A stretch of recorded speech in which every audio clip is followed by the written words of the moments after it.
Long ago, the world was very different. People had grown selfish and unkind.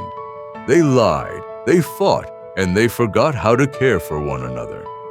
The earth, once full of joy and beauty, had become sad and dark.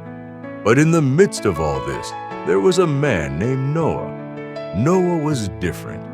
He loved God and tried to do what was right. God saw Noah's goodness and said, "Noah, the world has become so full of wickedness that I will send a great flood to wash it away, but you and your family will be safe."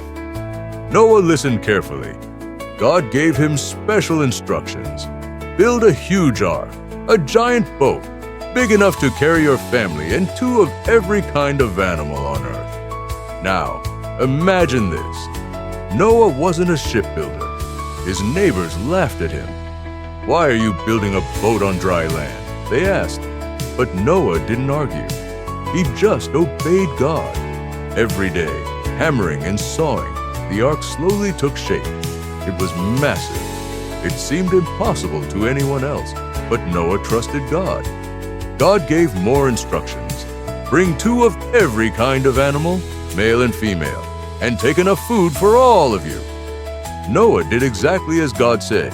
He gathered the animals. Lions, bears, elephants, rabbits, birds, even tiny ants, all came in pairs. They went into the ark, 2 by 2. Finally, the doors were closed, and then it began to rain. At first, it was just a drizzle, but soon the sky grew dark, and the rain poured down like the world had never seen rivers swelled. Seas rose. The ark floated on the water, safe above the flood that covered the earth. For 40 days and 40 nights, the rain didn't stop outside. Everything was swept away.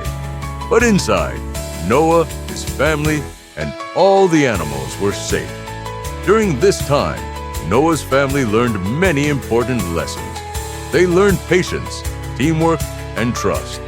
They cared for the animals, shared chores, and stayed hopeful, even when it seemed like the flood would never end. Finally, the rain stopped. The floodwaters slowly began to go down. One by one, the animals stepped out onto dry land. Noah wanted to know if it was safe, so he sent out a dove. At first, it returned. Then he sent it again. It came back with an olive leaf, and the third time, the dove didn't return at all. That was the sign.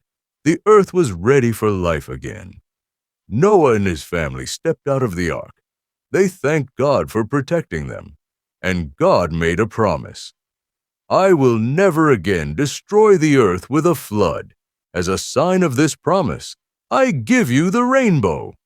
From that day on, the rainbow was a reminder of God's love and promise, a symbol of hope for all people. The story of Noah and the ark teaches us something very important. Even when the world seems unfair or scary, doing what is right, being patient, and trusting in goodness can keep us safe. And sometimes, through challenges, we discover hope and new beginnings. So remember Noah. Be kind, be brave, and trust that even in the storms of life, there is a rainbow waiting for you.